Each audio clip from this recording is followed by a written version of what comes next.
the #1 source for the sports gamer.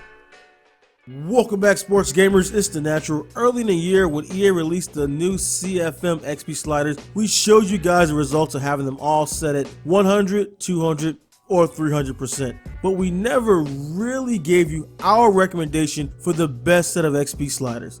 Well, I'm here today to give you some help on how to set your XP sliders for what's, in our opinion, the best XP sliders. We went through and tested each simming several seasons of CFN to give you guys the most balanced and realistic settings for your connected franchise league. Of course, you can always tweak them to how you or your league prefer, but here are our suggested XP sliders and what we found out to work the best. I'm going to set quarterback at 80%. So after our 6-year simulation, this ended with about 40 guys above 80 overall. A few teams with young rookie backups were over the 80 overall threshold. This seemed like a good spot, give or take, for most teams. You really don't see too many starting QBs coming to Madden with below an 80 overall. The lowest starters are usually around 76, which I found to be fairly consistent with this sim. It was a little deep in the 80 to 89 guys, but I think this is a happy spot. But you can move this a little bit up or down according to your preference. Halfback at 130%.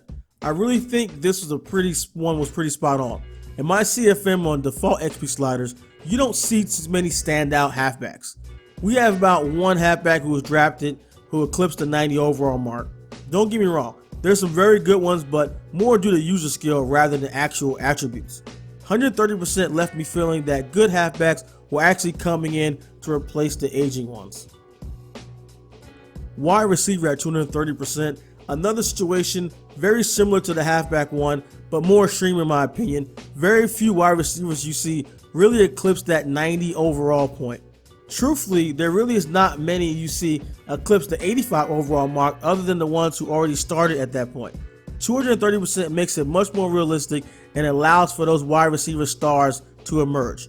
But I think it is a bit too much. My suggestion is you can lower it slightly than what we have it set out. But if you really want to see those stars shine, 230% is a good mark.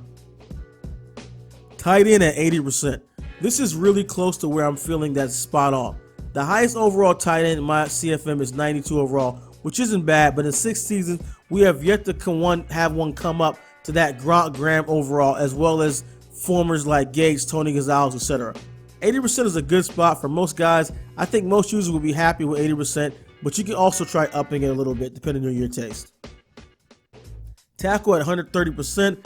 This is one was actually giving me a bit of trouble. I've had some inconsistencies with the sims. I had to drop this a few times.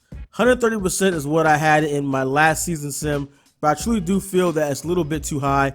Possibly 100, 110% maybe better over for this one. So you can go anywhere from 110 to 130% on this one. Guard at 100%. This left me with a great taste in my mouth after having many troubles with the tackles. 100% leaves a good amount of 80 to 90 overall guys and still some 90 overall as well. Nice base here. I wouldn't change it much, possibly lowering it slightly if all. Center at 130%. Initially had 37 players over 80 overall in this one, which is just a bit too high. So we can get this to get this down to around 20 to 25, we set it to 130%, which I think really works out well. Defensive end at 200%. Really like the results I saw from this sim. It gave us more top end guys, which replaced the aging greats, but still is a bit too skimpy. Go with 200% or raise it slightly, depending on your preference. Defensive tackle at 100%. This was another one that's a bit tricky. The depth was a little too deep in my opinion, but there are a good amount of good to average DTs in NFL, so it's pretty realistic. The top end was perfect in my opinion. If you want a little less depth at DT, you can lower it as you will. You will see some good results from the top end guys if you lower it as well. So I wouldn't go raise it anymore, but you can lower it slightly. Outside linebacker, 150%. A very easy one here. You don't see many top end guys as past years in Madden, but I think that's more true to life. You really only have a handful of linebackers over the 90 overall mark to start Madden. Middle linebacker, 150%. Same as outside linebacker position. You don't see too many 99 overall MLBs anymore like you used to in Madden. This is more true to real life, where you really see only 4 to 5 really dominant guys in the middle. Cornerback at 200%. The top end 88 plus overall guys were a little heavy here, but overall it sticks pretty close to the stock Madden rosters, which ultimately is the goal as we get many seasons into our league. Not to have an abundance of superstars or duds, but remain consistent with actually starting roster overalls. Next up, we have free safety at 180%. Short and sweet to the point here, 180% is perfect.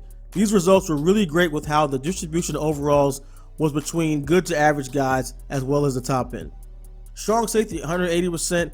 This will really spread out evenly between 80 to 99 overalls, but I'm not sure I like having 13 guys over 90. My opinion, you probably could drop this one to around 160% range, or you can leave it here.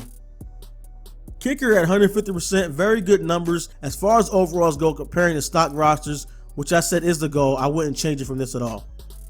Punter at 150%, probably not a spot most people really care too much about, but for consistency's sake, it is a little too high. This turned out very top heavy, high overalls, but you could lower it to 130% as well on this one.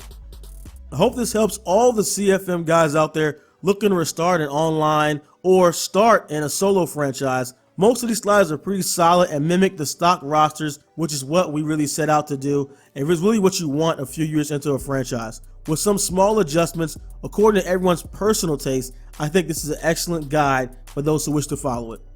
If you guys enjoyed the video and enjoy our CFM tips, go ahead and subscribe, smash that like button, and always check out Sports Gamers Online for all your Madden tips and news and everything from your favorite sports games. This is The Natural. I'm out. Welcome back, sports gamers. It's The Natural, and we get a ton of questions each year regarding Madden NFL, and I thought it'd be beneficial to our fans to answer some of the most asked ones to the best of my ability. Here at Sports Gamers Online, we do our best to bridge the gap between the community and the developers, so tune in for the top 10 most asked questions about Madden NFL. Team play was something that everyone really loved. The community got so into it. They really backed it. And then it was removed. Why did they remove team play? EA has a very detailed user metric system. The development team monitors all data across each mode, setting, and gameplay used. Team play just wasn't very popular despite what the vocal